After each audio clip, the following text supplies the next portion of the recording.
Sticking with that same theme this morning of loving on God. Can you look over at someone and just tell them why you love him?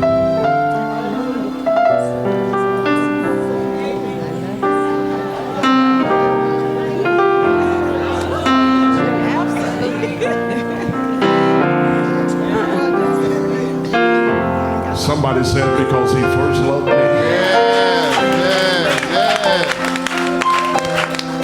Someone else might say because I was so unlovable and he loved me in spite of. If you're like me, I really can't explain it, but I'm so glad that he does. So here's another opportunity for us to just join in song and tell the Lord as we look into his face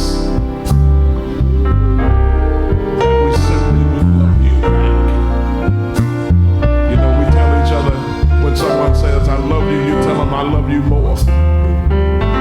But his love is incomparable. Because what more than a man would lay down his own life, give his only begotten son.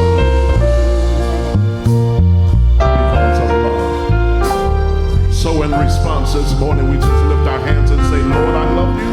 Lord, I love you. Tell him yes. Yes, I love you.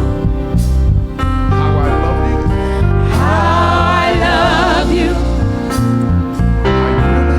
I really love you. Lord, I praise you.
Good morning, Mount Olive. Good morning. At this time, the Greeters Ministry would like you to join us in welcoming our guests, both those who are streaming live online and those who are joining us here this morning in the sanctuary. For those in the sanctuary, if you would, please stand. All of our visitors. Any visitors? There were a few. I think they're shy. Nobody wants to stand up. To our visitors, we count it as a blessing that you decided to come to Mount Olive this morning. We hope that you will find comfort in the words from the pastor, the music from the ministry of music, and from the people alongside you who are there to encourage you and invite you back, as I do. Anytime you want to come to Mount Olive, we welcome you. Mount Olive, please greet our guests. Thank you so much. Lady O.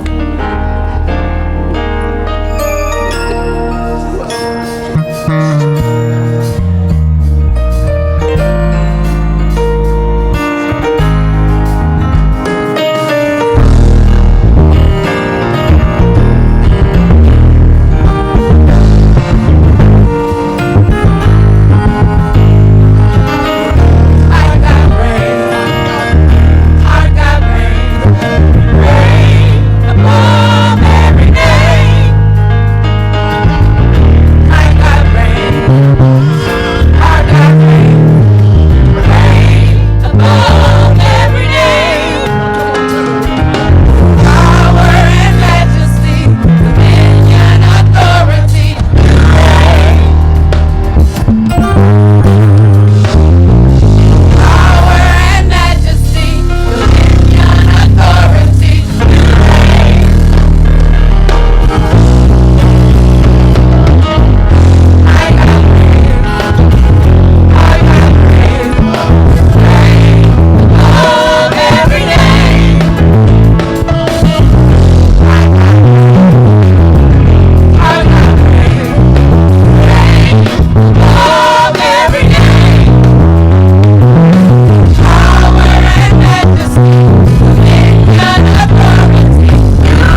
Unrestricted love. All right. Matthew 5:43-48. You have heard that it was said, you should love your neighbor and hate your enemy. But I say to you, love your enemies and pray for those who persecute you, so that you may be children of your Father in heaven. For he makes his sun rise on the evil and on the good, and sends rain on the righteous and on the unrighteous. For if you love those who love you, what reward do you have? Do not even the tax collectors do the same? And if you greet only your brothers and sisters, what more are you doing than others? Do not even the Gentiles do the same? Altogether, Be perfect, therefore, as your heavenly Father is perfect. amen. Amen.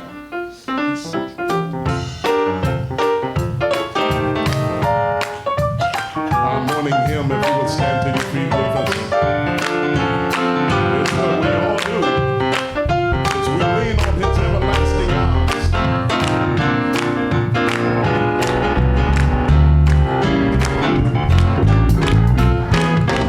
Come on.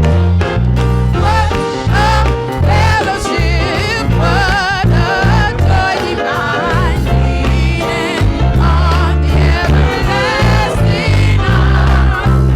What a blessedness, what a peace of mind, leaning on the everlasting arms.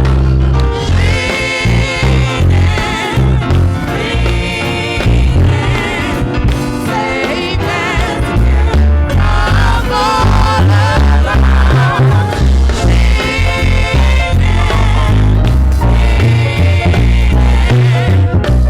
Leaning on the everlasting arm.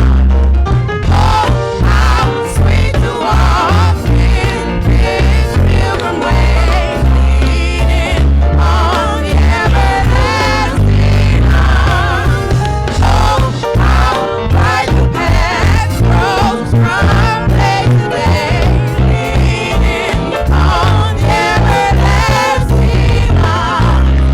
Leaning,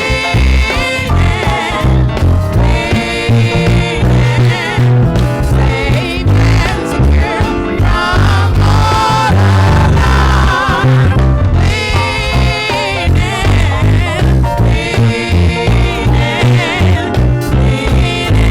on the everlasting arm. What have I to dread? What have I to fear? Leaning on the everlasting arm. I have blessed peace with my Lord so near. Leaning on the everlasting arm.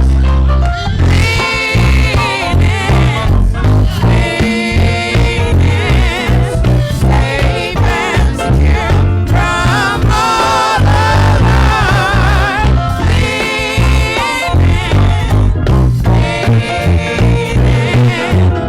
Leaning on the everlasting arm.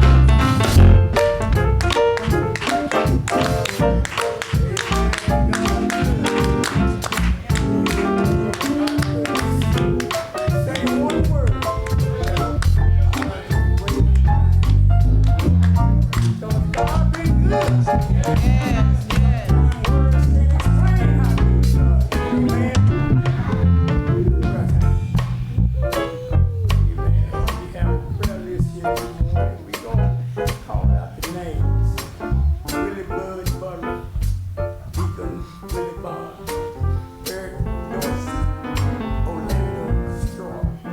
Robert Hamilton, Mike. If you have anyone on your heart this morning that you would like to call out and ask God to wrap his loving arms around them and be what they need this morning, you can call their name out right now. James Gladys. Tell God what it is, man, that is on your heart. And he will deliver. Let us call upon him this morning and just talk to him. Amen. And he was standing right next to him. Amen. We ain't got to holler out. All we got to do is just talk to him this morning and just let him know we love him and we appreciate him. Let us pray. This morning, Lord, my dear, dear Heavenly Father, Lord, here it is once more again.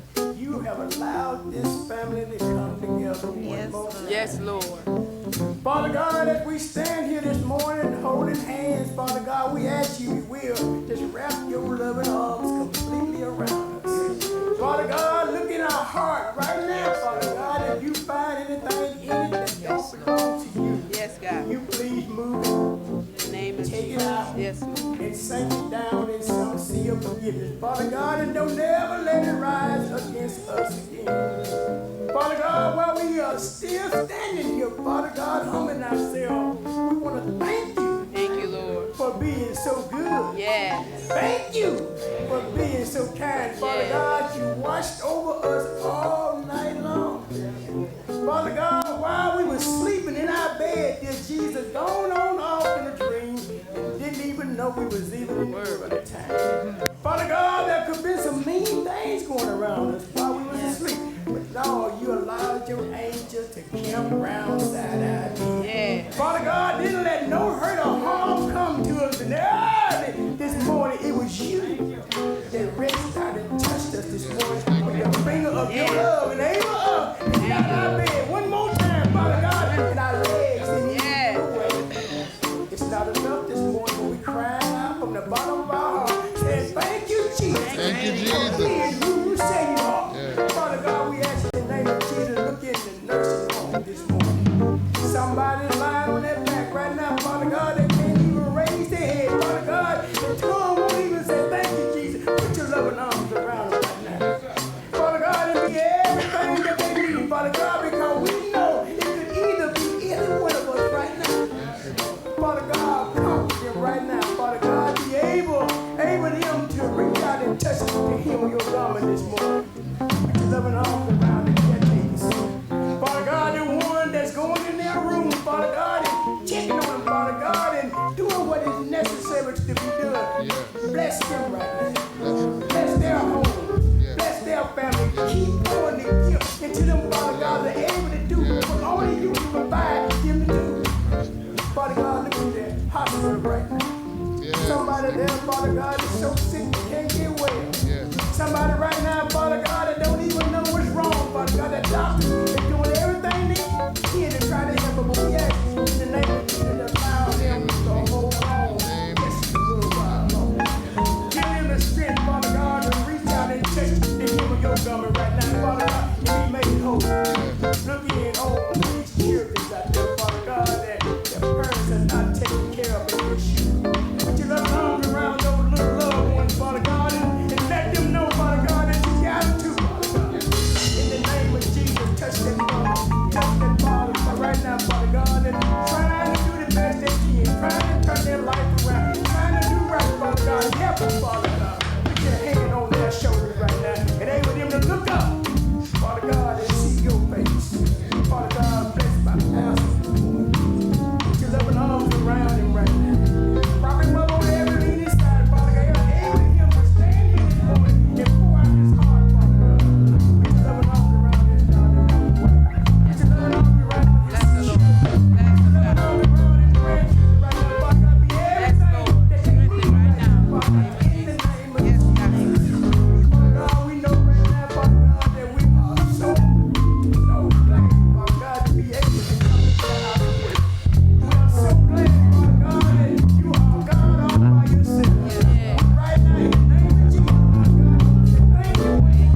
thank you for just being who you are.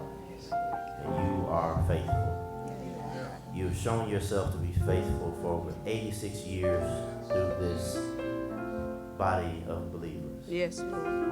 And we know one of the ways that you've done that is through the obedience of the people who have come before us and those of us that are here now.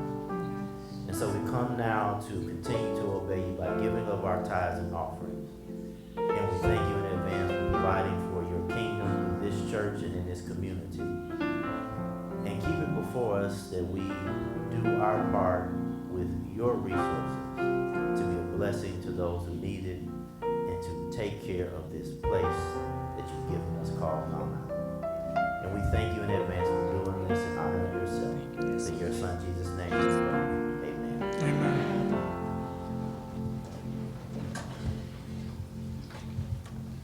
Good morning, Mount Olive. Following are your weekly announcements. On call this week, Alpha Flock, Leotis Ford, Shirley Murray, Shirley Sangster, Celia Sweeney.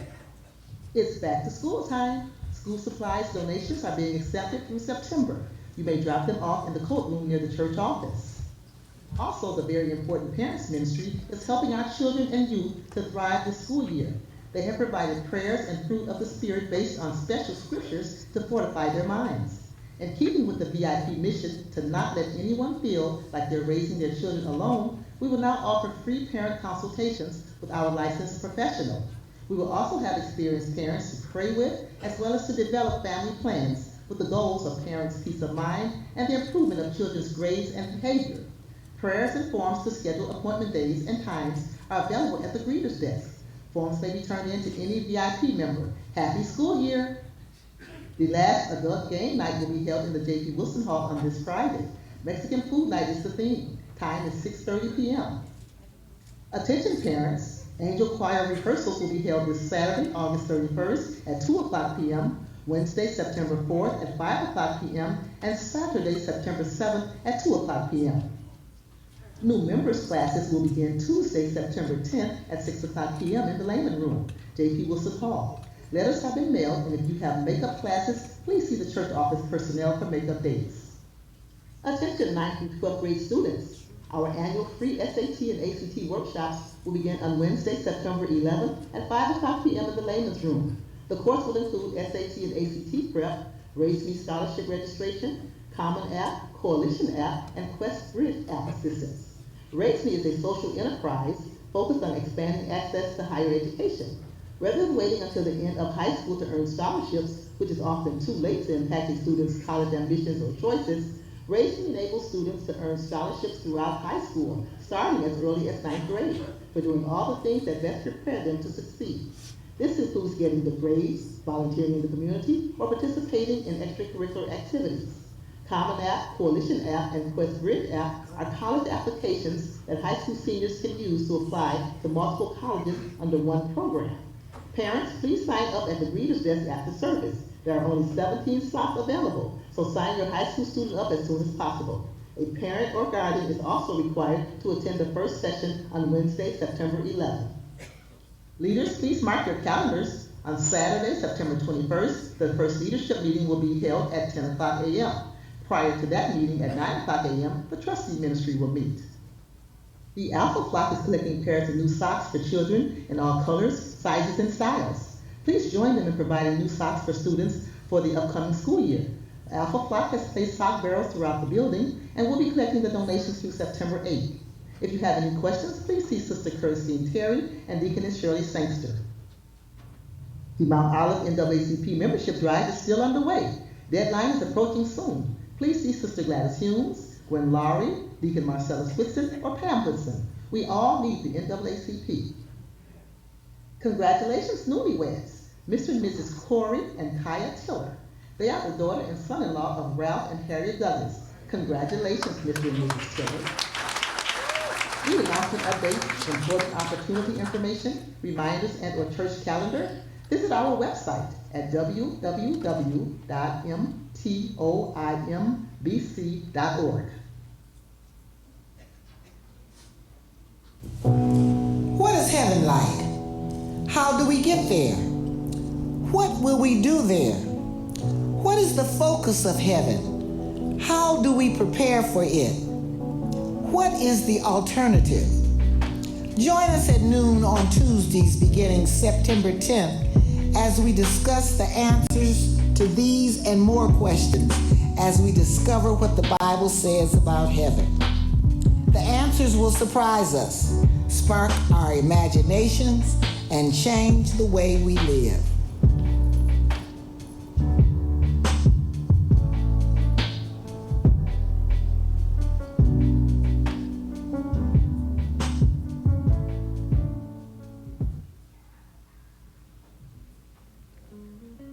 Sunday school classes resume on Sunday, September 8th at 8:30 a.m. and 11 a.m. Our study this quarter for our traditional adult class at 8:30 a.m. in the Laymen's room, as well as our children and youth classes at 11 a.m., focuses on God's gift of faith and how we respond to this gift, both personally and communally.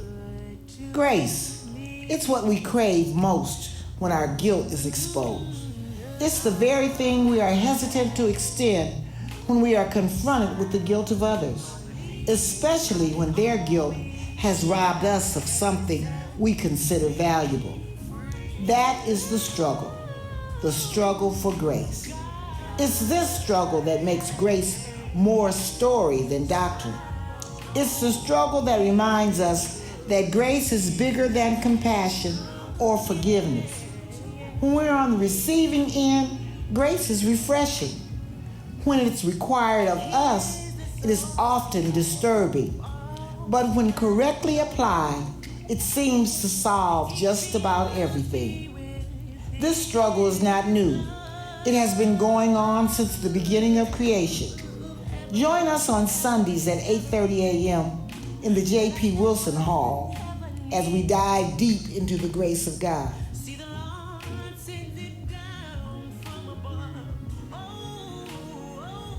There are more singles in and out of the church today than ever before.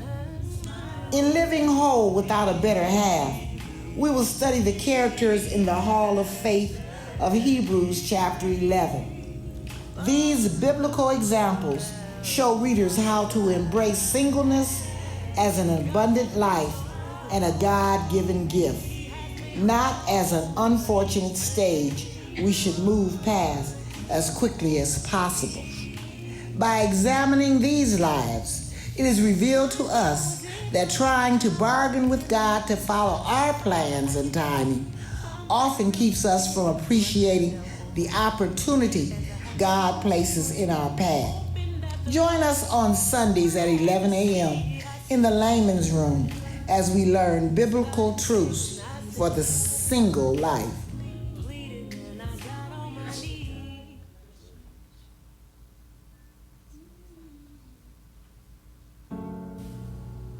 When a man follows the principles of biblical manhood, those around him benefit from his leadership and care. The biblical definition of a man is one who has learned to operate under the authority of Jesus Christ while carrying out responsible and legitimate leadership within the sphere of influence that God has placed him. A kingdom man follows the concepts in God's word that helps him to actively pursue ways to maximize and develop the character qualities of biblical manhood in his life. A kingdom woman lives confidently in the knowledge that Christ died and rose for her so that she can experience the significance of the destiny to which she has been called. A kingdom woman is a woman whose life reflects God's purpose, potential, and possibilities in such a remarkable way that everyone she encounters wants to know more about the God she lives for. Kingdom children and youth have a kingdom perspective and are being prepared to take on the assignments God has for their lives. It takes a village to raise healthy kids intellectually, physically, and socially, which begins by contributing to our children's relationship with God and alignment under His plan. Join us this fall for our Bible study series, Kingdom Family. The mighty men will be studying Kingdom Man, the wonderful women will be studying Kingdom Woman, and our children and youth will study Kingdom Kids.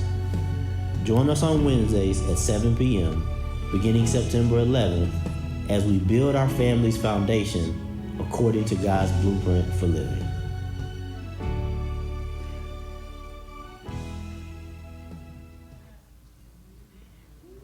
Celebrating your birthday or anniversary this week, stand. Reba Germain, Cedric Walker, Marcel Martin, Linda Johnson, Charles Scott, Aisha Nichols, Harold Baker, William Watts, George Mackenzie Simmons, Ron Lewis, Brenda Sutton, Eleanor Schenkel, the Shakings, Jamie Isaias, Rick Harrison, and Nick Washington. And happy anniversary, Andre and Jackie Kemp, 3 years. Leslie and Linda Johnson, 42 years.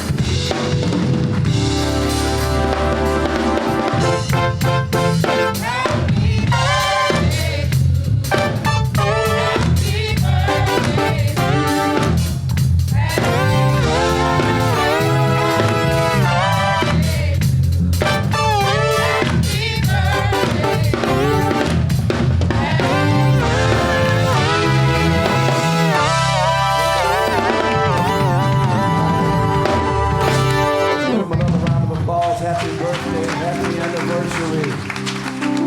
God bless you. God bless you today. My honor, we have special guests today. Let's welcome them again.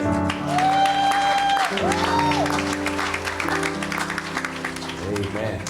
Now today we have the golf outing that was scheduled some time ago, but we were rained out. That tea time is going to be at 5 o'clock. We're going to be at Twin Oaks. Tea time is 5 p.m. Don't worry about money. Joe Wyatt will be there. All right? You want to swing? All right? You want to hit? All right? If you want to play, just show up with your gear.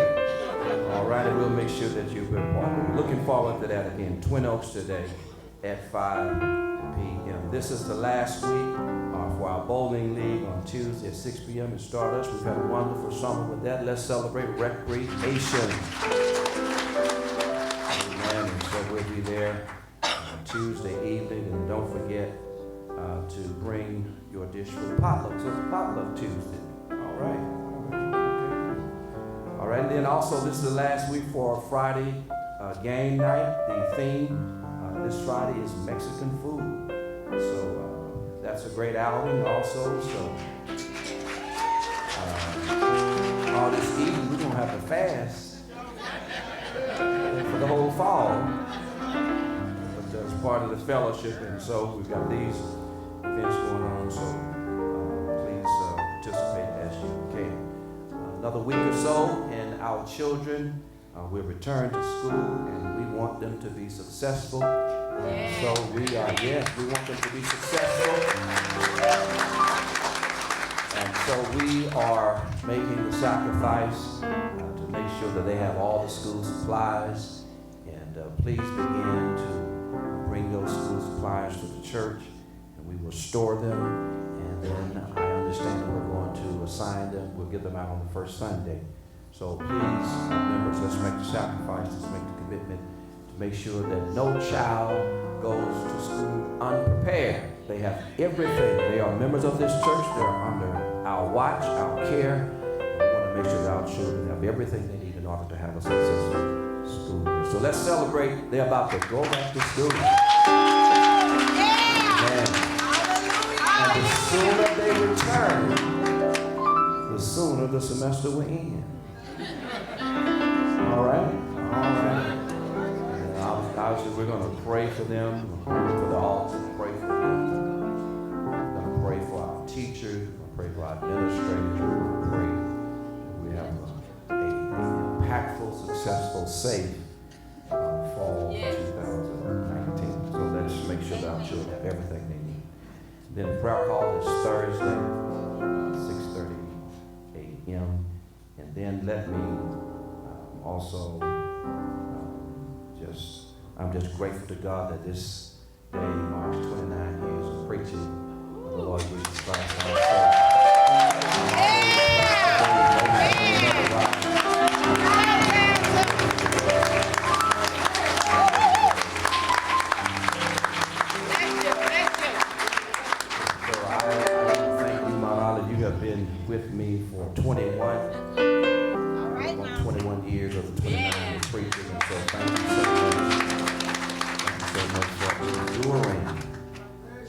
preaching and as I learned how to preach and all of that. But then I have to also thank Omi. She has been with me every day.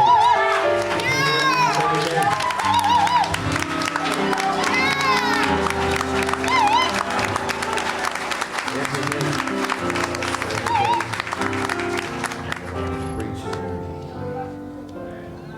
Sale has been with me every day.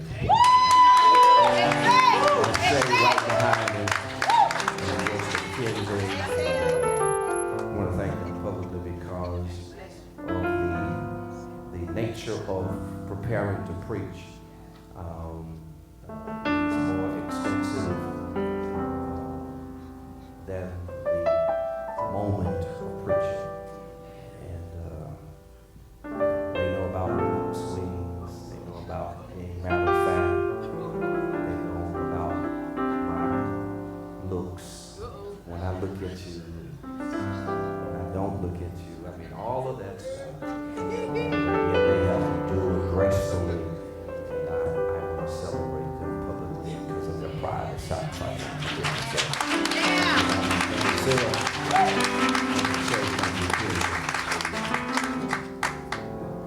Well, I want to thank you again, my Honor, for your sacrifice. Last week, we made the trip to Flint, Michigan to celebrate with the Christ Fellowship Church. They honored the pastor, family, Pastor Overton. We had a great time there. So God knows the sacrifice is your part, and you showed up. And as always, we give God the word for that. And I don't want to ever hint or to think that I don't know your sacrifice, and I appreciate that I go nowhere alone. The olive has my front, my side, and my back. Thank you so much for it. All right, let's celebrate the music ministry that we call the selection of the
mercy toward us. Say it again. For your goodness and your mercy toward us. Come on, take it up. For your goodness and your mercy toward us. We offer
Love is the greatest gift you can give or receive. There is a logical, natural kind of love that loves lovely things and lovely people. But then there is another kind of love. This love does not look for value in what it loves, but that it creates the value in what it loves. How many of you are familiar with that kind of love? Amen. This morning I want you to listen to a story. Amen, Doctor. And this story is simply an example of what love can make you do. All right. Alan Strait, age 79, lived in Lawrence, Iowa. Amen. God bless you, Pastor. His brother, who's 80 years old, lived 287 miles in Big River, Wisconsin. All right. His brother suffered a stroke, and Alan wanted to go and be with him. But there was a transportation issue. Alan suffered from poor eyesight, and so he had no driver's license. But then also he had a strong dislike for several modes of transportation, like flying, taking the bus, and even riding the plane or the train. But none of these things could stop him. And so one day he got on his 1996 John Deere lawnmower tractor, and he drove 287 miles to be with his brother. That's an example of what love will make you do. However, I want you to understand that this is an example of love that was demonstrated between two brothers. Jesus, however, is calling for us to demonstrate this kind of love, but to everyone, including enemies. You heard it read earlier. Matthew chapter 5, verses 43 through 48. And here, when we listen to this type of love, we could call this unrestricted love. Jesus calls you to demonstrate a love without restrictions. This is Jesus' final example of the greater righteousness that should be on display in the life of those of us who call ourselves followers of Christ. And as you have noticed, this particular calling is more radical than Louis Farrakhan, and it's more demanding than Popeye's customers for a chicken sandwich. And yet, this is what Jesus is calling for for those of us who are disciples of his. In a statement, Jesus is calling us to, again, demonstrate a love without restrictions. Well, what is the scope of this love? Well, the scope of this love, unrestricted love, there are three things that we're going to see about this love. Number one, unrestricted love is indiscriminate of associations. It is inclusive of actions, and it is innocent of accusations. Notice again what Jesus says in verse 43. You have heard that it was said, you shall love your neighbor and hate your enemy. Now, the Old Testament says, love your neighbor as yourself. The Old Testament never stated, love your neighbor as yourself and hate your enemy. There were some religious people, however, who misinterpreted the Old Testament, and they chose for themselves that yes, they got that they were to love themselves and to love their neighbors, but they assumed that it was okay for them to hate non-neighbors. Their understanding of this command and even demand to love was one that they felt as long as they were loving their families and the person who lived next door to them, then they had the freedom to not love those who they placed in a category called non-neighbor.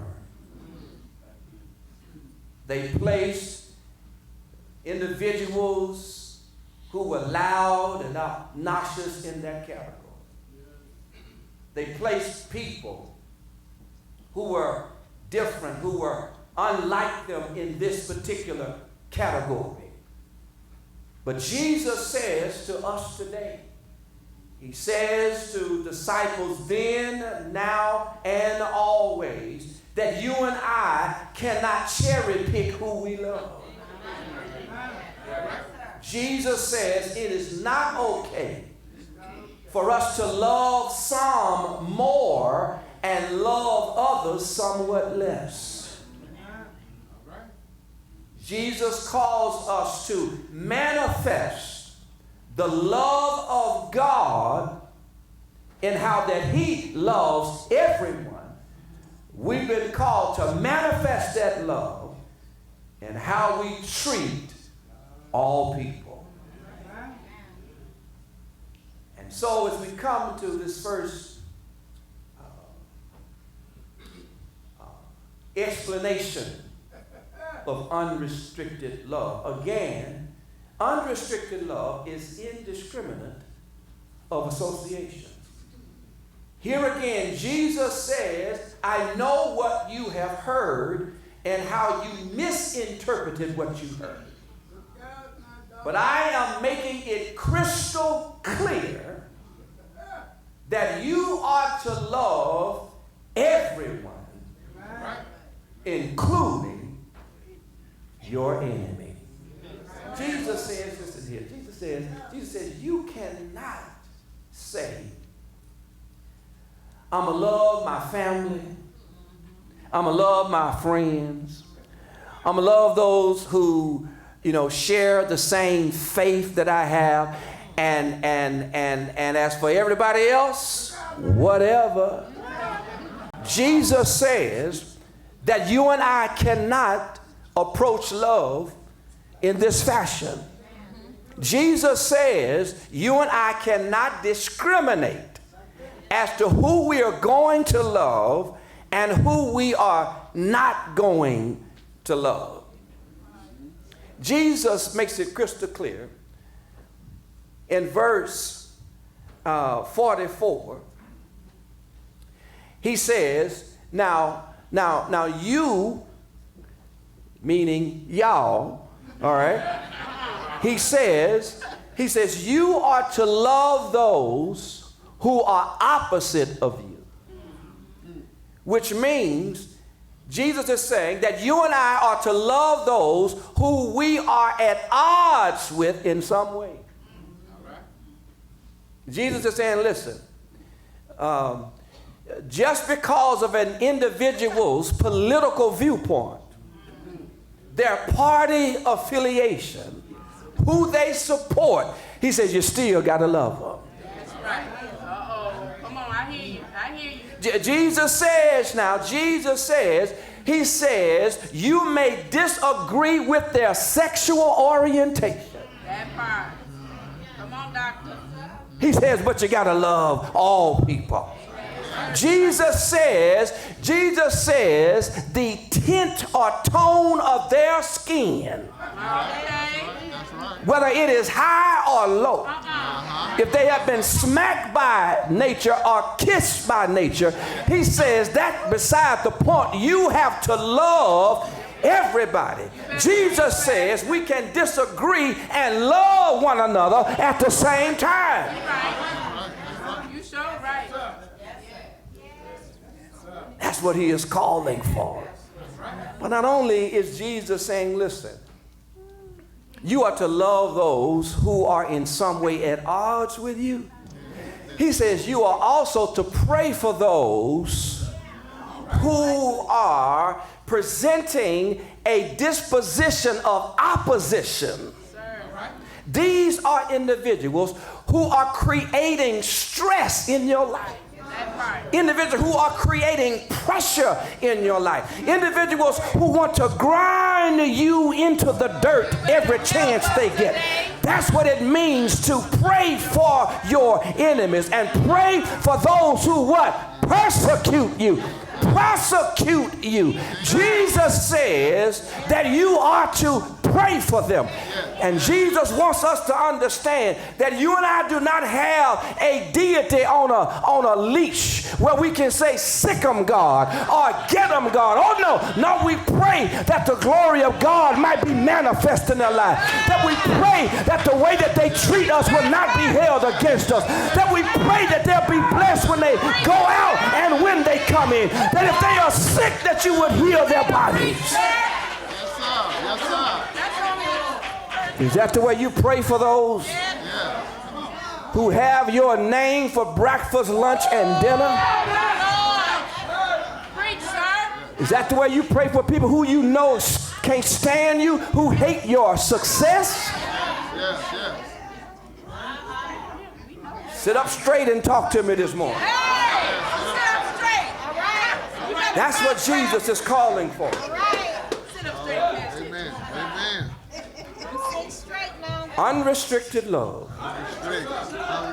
Unrestricted love is indiscriminate of association.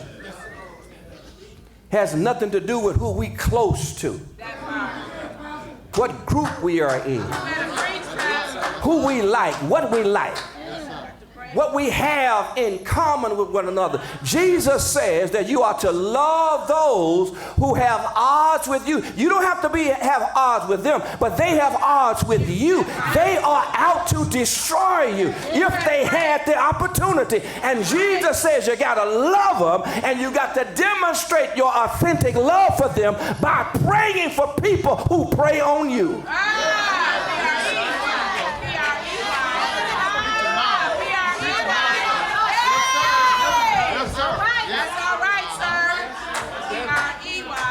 This is a hard saying.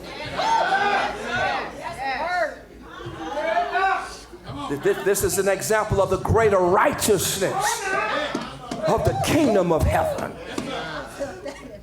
And yet he calls those of us who are Christ followers sons and daughters of God, that this is the type of love you and I should exude.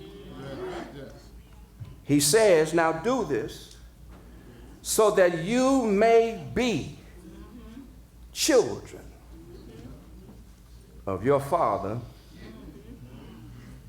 in heaven. It's indiscriminate of association. You know, most summers you and I get wind of some lifeguard who saved someone's life. And we also hear stories where a lifeguard lost their life in pursuit of saving someone else. And so just for a moment, I want to imagine that you are a lifeguard. Okay? Now probably a little darker, but you know, you some, but you're a lifeguard. And you're handsome. And you're gorgeous. And one day as you're sitting out on your chair, or if you're just, you know, out watching those who are swimming, you look out and you see someone who looks better than you drowning. And I know what our actions would be. We would automatically do what we're supposed to do. But let's change the script. Let's flip it. Let's say the one that you see drowning is the one who stabbed you in your back. The one who bypassed you over for a promotion because of your gender, or because of the color of your skin, or because of your sexual orientation. What happens if the one that you see drowning is your enemy? Now it becomes a bit more challenging, doesn't it? To say emphatically that we know that if we would see that type of person, that very person drowning, that we would put our life on the line to save theirs. But here, Jesus is trying to get us to see, to understand the extent and the depth of his love for us. And we hear this in one of Paul's writings, and Paul says, indeed, rarely would anyone die for a righteous person. Though perhaps for a good person, someone might actually dare to die. But God proves his love for us in that while we were yet sinners, enemies of God, he sent his son to die for our sin. Here he's talking about that is the type of love that those of us who are sons and daughters of his should manifest as we go in and as we come out. But then there's a second element to unrestricted love. It is indiscriminate of association. And it got nothing to do with nothing as it relates with what we have in common. Nothing. Has nothing to do with that. But then secondly, it is inclusive of actions. He says in that B clause of verse 45, God makes his son rise on the evil and on the good. Isn't that something? That the love of God reveals the nature of God. It is the nature of God to love because God is love. And here what Jesus is saying, that as creator, God takes what he has made and he shares it with us. he says he shares it not with some of us, but he shares it with all of us. God takes what he has created. It is his son. And he allows what he has made to shine on the good as well as the bad. Just in case you've forgotten, it's his air that we sucking up. Because of him we live, move, and have our being. The earth is the Lord's and the fullness thereof. Everything that you and I can see and not see belongs to God. And yet God, because of his nature, which is to love, he shares his resources with all of us. I know you in church today, but you hadn't always been in church. I know you keeping the law now, but you hadn't always kept the law. But check this out. Even when you were not keeping the law, God shared with you. Sitting up here looking at me wise and otherwise, righteous and whatnot, but not a one of us have always been the men, the women that we are today.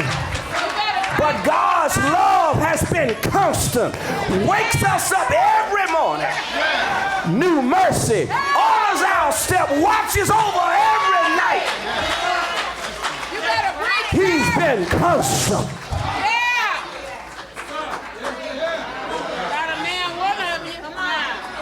So let me holler at you for a minute.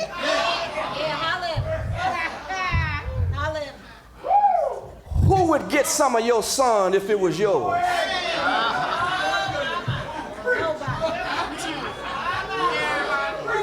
And I'm not talking about burn them up.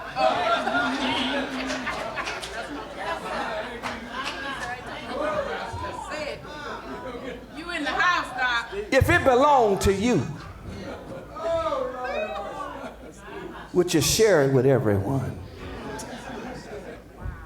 So there is a sharing component here. But then there's also a sending component to it. It says here is this God who makes his son. Isn't that something? Shine on the good as well as the evil. But then he says he sends his rain on the righteous and on the unrighteous. If it was your rain,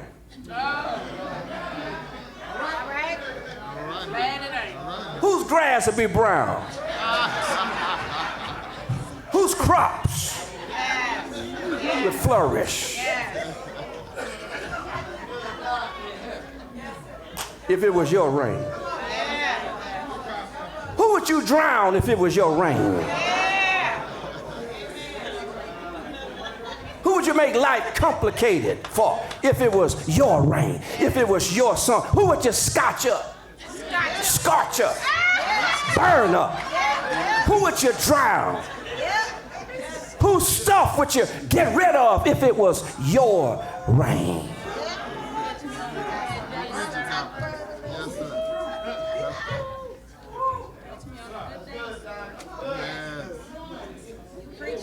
If our goodness was what God based his generosity on, all of us wouldn't have not one. Oh, Lord, we would. Lord, help me. Hold me. Lord, anoint my tongue, please. We would not have anything if God based his generosity on our goodness. But aren't you glad that God's love is not based upon our character, it's based upon his goodness. God is just good. And he is good because he loves us. And because he loves us, he's good to us.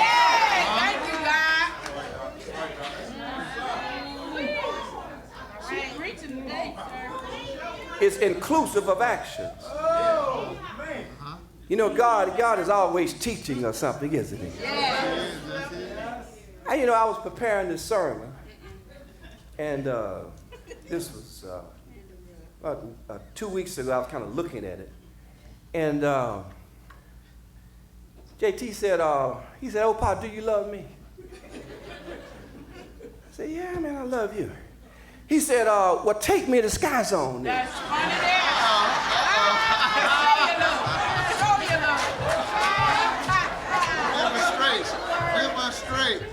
So I said, "Okay." Check with Jen and Sal and make sure everything's all right. Make sure I'd done everything on my to-do list. 16-year court. And so we had some time. So set it up. So we get to the Sky Zone. Now, JT remembers the last time we went. You got to sign in. You got to tell them how much time they're going, you're going to be there. They charge you for how much time you're going to be there. So as we're walking in, he said, "Now, Opa," he said, "now, next week," this was the week I was going to preach at the conference in Chattanooga. He said, "Now, he said, you're going to be gone a long time, so we got to play a long time." And sure enough, when that man asked me, "How long are you going to be there?" we was at Sky Zone all day. And all I'm trying to say is that if you love somebody, you will sacrifice your time, talent, and treasure. When you really love someone, you are demonstrated with action. And Jesus is calling for us not only to demonstrate time, talent, and treasure with our group, he is also telling us to demonstrate it with our enemy.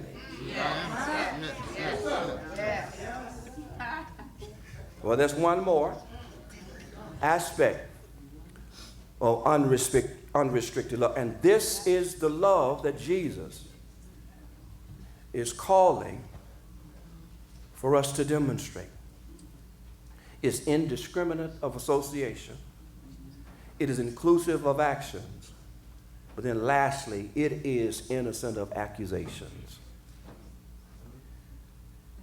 You know, if there is anything that is a black eye, so to speak, on the church, is that it seems as if we only love people inside the four walls.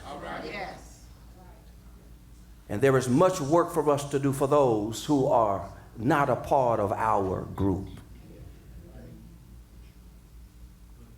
That's the indictment on the local church.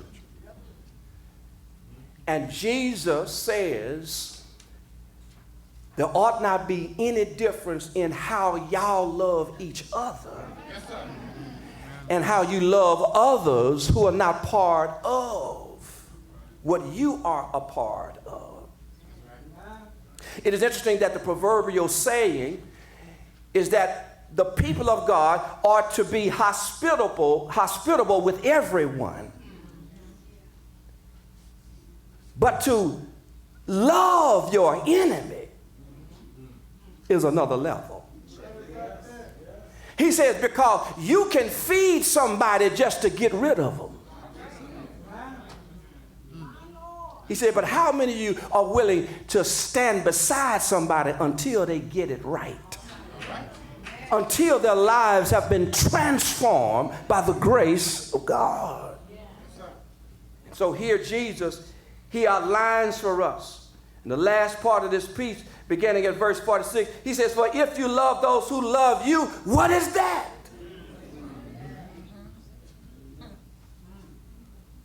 He says, now even tax collectors do that. And then he says, if you greet only your sisters or your brothers, what more are you doing than others? Do not even the Gentiles do the same? And here is what Jesus is getting at. Jesus says it is an insult for us to be compared to these two groups who, according to the observant Jew, were the worst of the worst. Tax collectors were traitors. Tax collectors were naughty. tax collectors were selfish. Gentiles were nasty. Gentiles were like trash. Gentiles were like the scum of the earth. And what Jesus is saying, that if we are not careful, we will stink in the nostrils of God and call ourselves the people of God. Says it's an embarrassment, it's an indictment, it's an insult for us to be compared that we are no different than those who do not know the Lord. And then he says, whenever the world sees that there's no difference in the church and the world, then God no longer becomes exceptional. God becomes, a relationship with God is no big idea.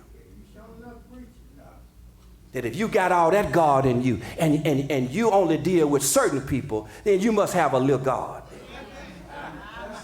And I'm already doing that. I deal with who I want to deal with. So if you got all that God in you and you beating down the church door every Sunday morning and you spending all your time there and yet you only love who you love,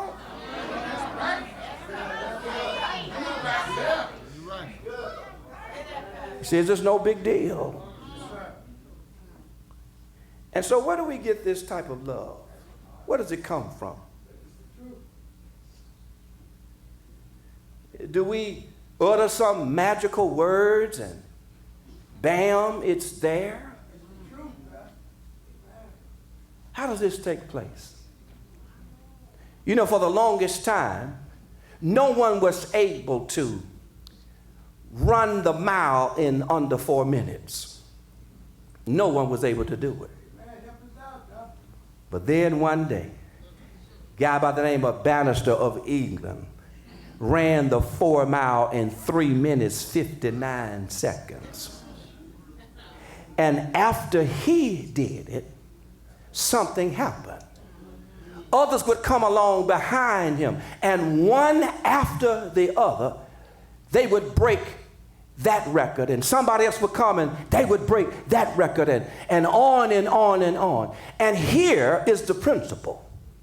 That is the power of having an example. And aren't you glad that Jesus Christ is our example for everything we need in order to represent him? He has demonstrated his love for all people time and time again. But he did it reached its epitome. It reached the pinnacle of all time was when he was hanging there on the cross. And there were two men on either, one man on this side and one on the other. And they say, if you are who you say that you are, save us and save yourself and come down from this cross. And one man said, listen, we deserve to be here, but this man has not done any wrong. And he says to Jesus, when you come into your kingdom, remember me. And aren't you glad that Jesus stayed on that cross? Had he come down from that cross, your soul would be lost and my soul would be lost. But he decided to hang on that cross, and no greater love than this, that a man would lay down his life.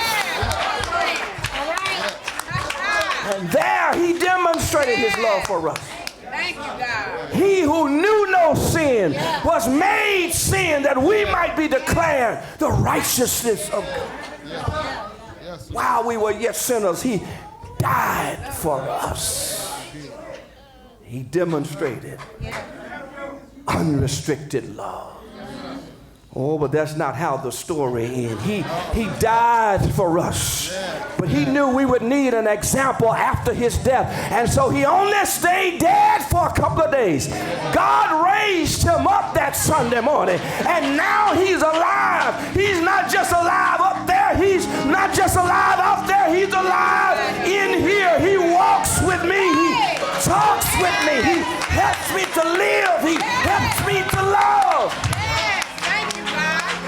We have his example. Yes, sir. We have his example. Yes, we do. And he resides inside of us.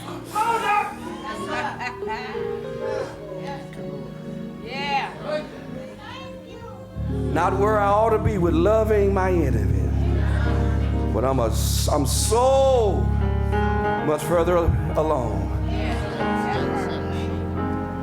than I was in days gone. Aren't you glad you have an example in Christ? Christ says this is how you do it. Christ says if you would surrender your will, daily, if you would die to self daily, you'll be able to love your enemies. You see, but you got to die to self. You got to die to emotions. You got to die to memories. You got to die to thoughts. Jesus went to Calvary. If you die, you can live. If you die to self, they will see more of me and less of you.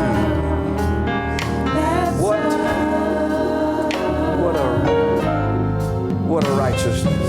Jesus went to love Calvary our enemies. to save a wretch. And then he says, therefore be perfect, for your Father is perfect. That is to say, we are mature. We are complete in our love relationships. We are growing in demonstrating. There's a living reality in serving a true and living God. I give you a new commandment, that you love one another as I have loved you. And by this all people will know you are my disciples. Can we celebrate our example? Our example in Jesus Christ. Jesus went I want to extend now this invitation. to save a Some man, some woman, some boy, some girl heard Jesus preached. You've heard about what he calls for, and you have this burning desire within you to answer the call. The reason there is a call is because God is always speaking. If you hear him calling today, you have to respond. Either you can say no to him, or you can say yes to him. But there is a call going out today. And the Bible says that whosoever calls on the name of the Lord, that is a response. Whoever calls on that name shall be saved. If you want to be saved today, we'd love to celebrate with you. We'd love to stand with you. We'd love to come side by side with you, that we would share with you what it means to be saved, what it means to be a follower of the Lord Jesus Christ. If today you hear God calling you to church membership, you believe God wants you to be a member of this church, the doors of this church are open to you. You can join the church today. Be saved today. Have this living, thriving, genuine relationship with God. Or you can be a member of a church that will stand with you, a church that will pray with you, pray for you, a church that will teach you, a church that will go with you as you go through life's difficulties. Answer the call today. Jesus went to Calvary to save a wretch like you and me. That's love. That's love. They hung him high. They stretched him wide. He hung his head for me. That's love. That's love. But that's not how the story ends. 'Cause healing came, he rose again. That's love. That's love. Lift your hands to him. God, we surrender again to your will. We want to be called your children. So we surrender our will to your will. that others would see you in us. Order our steps. When the moment comes for us to apply the word we've heard, trust your spirit will quicken this word in us, and we will be able to apply this word. Thank you for speaking to us today. Now bless our going out and our coming in. In the name of Jesus we pray. And the people of God said amen.